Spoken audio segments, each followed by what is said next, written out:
You are on bond for murder, and you've now picked up an assault case.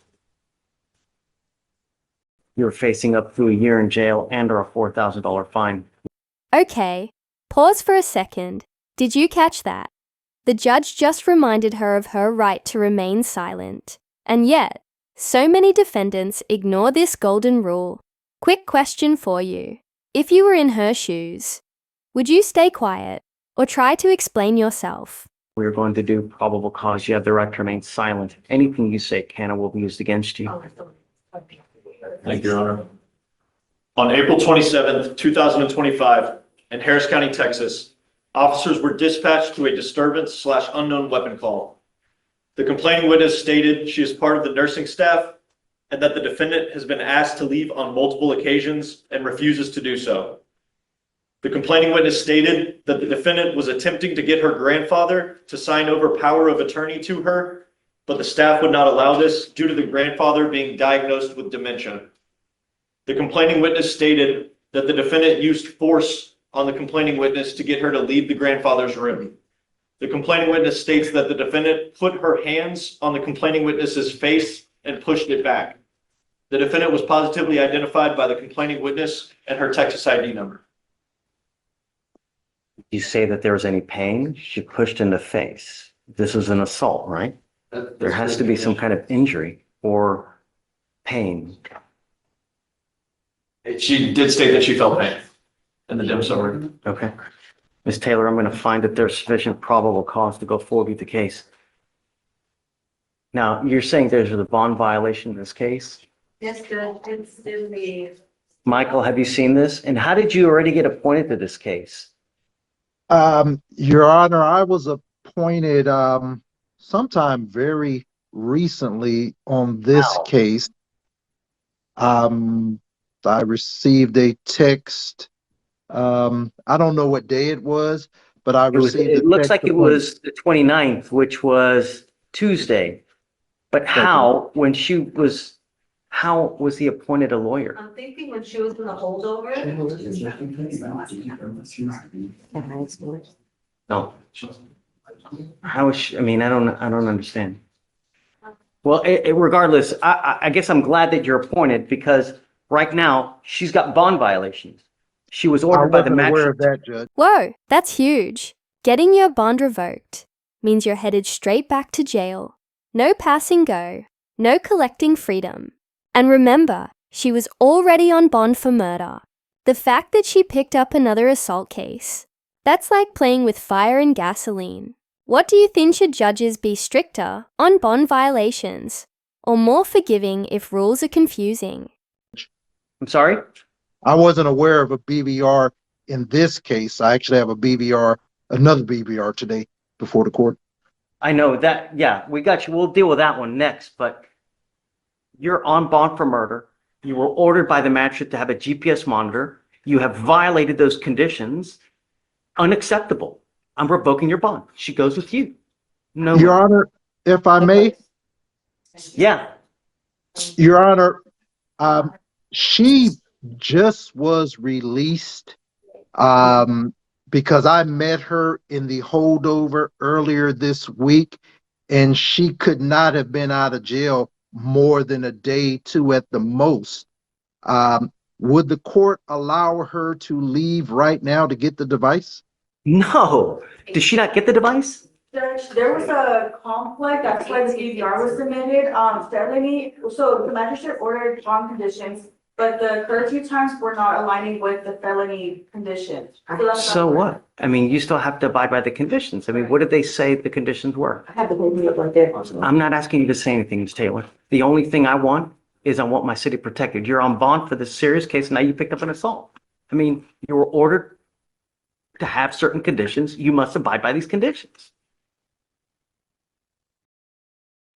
And Your Honor, She received conditions of bond on April 28, 2025 that ordered a GPS device with a curfew of 7 p.m. to 7 a.m. On May 1st, she had an unapproved enter at 7:52 p.m. and then left again at 8:51 until basically 9 o'clock at night. Yes, Judge, and on the felony conditions, I'm looking at them right now, their curfew is from 12 a.m. to 6 a.m. So that's where it's conflicting, so the magistrate ordered from 7 p.m. to 7 a.m. and on felony, their curfew was 12 a.m. to 6 a.m. I mean, she still has to follow conditions, right? There may be conflicting, but you abide by the conditions and then you come to court and you ask to, do something or maybe make them align, but you just don't do whatever you want to do and think, okay, nothing's going to happen. You're on bond for 2 serious cases. Your Honor, if I may again, Sure. this is a brand new case. Could the court admonish her? Because the amount of time, I understand that. Michael, she's on bond for murder. She's lucky to even have a bond, and now she picks up an assault. She's ordered to have a curfew, and she's just doing whatever the hell she wants to do. In this case, Judge, that's before your court.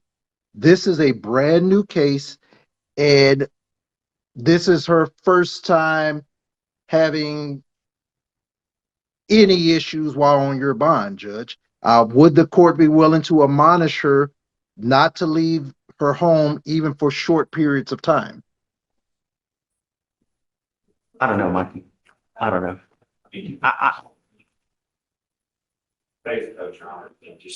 And my assumption is we're going to reach out to felony. My assumption is there's a BVR valve for that too. So I don't know what it looks like, but.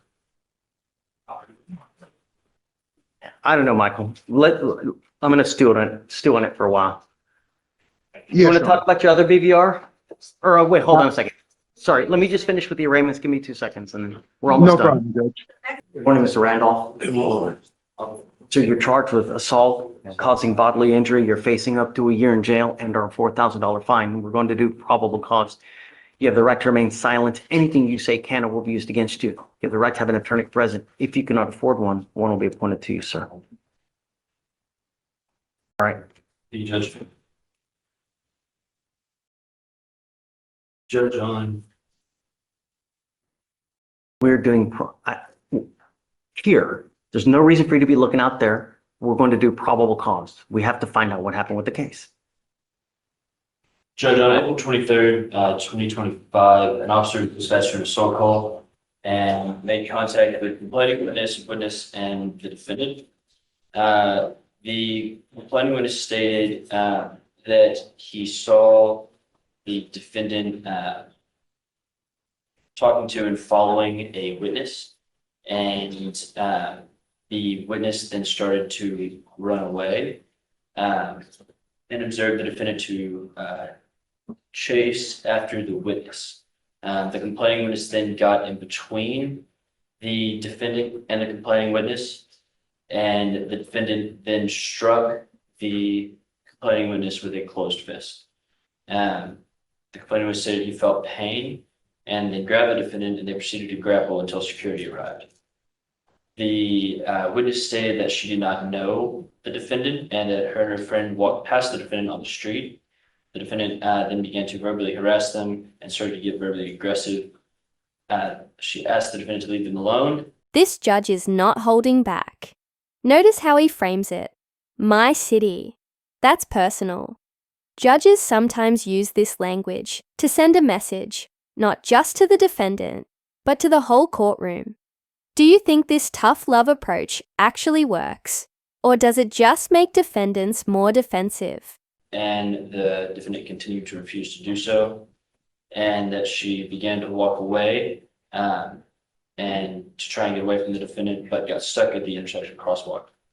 Then corroborated the facts that the complaining witness provided about getting between the two of them. Mr. Randolph, I'm going to find that there's sufficient probable cause to go forward with the case. I'm ordering you as a condition of your bond not to consume alcohol, illegal drugs, or unprescribed controlled medication. Do you understand? I'm ordering you also now not to be in possession of weapons, not to have any contact with the complaining witness, and not to go to this part of the street. Do you understand? Yeah, Don't be a danger to my city, man. I'm not asking for much. I'm not in danger. I didn't never know these people, Your Honor. I was out Don't. I need a public defender. I'll give you one. But I'm telling you now, Mr. Randolph, don't be a danger to my city. I was never in danger. Just I don't intend to be in danger either. All I want my streets safe. They And was in danger to me, and that's why I'm showing up today. I'm going to protect my streets at all costs. You Thank you. understand? You protect me from these kind of people. I'm going to have you go to Victoria, sign a reset. After that, I'm I going do to need a public defending office, your judge or I already lawyer. told you I was going to give you one. Just really. I'm really scared for my life because I just did 4 years and I'm going through the same thing again in your courtroom when I did good and I'm going through all the facilities. There was never in a harm's way standing 100 feet away from these people or 200 feet. I was never 100 feet within there. No. Exercise. And I'm the right running from these to stop. people. You're going to say something that hurts your case. Just stop. Yes, sir. I'm not asking you to say anything. I just want, I just want to also be safe in your community also.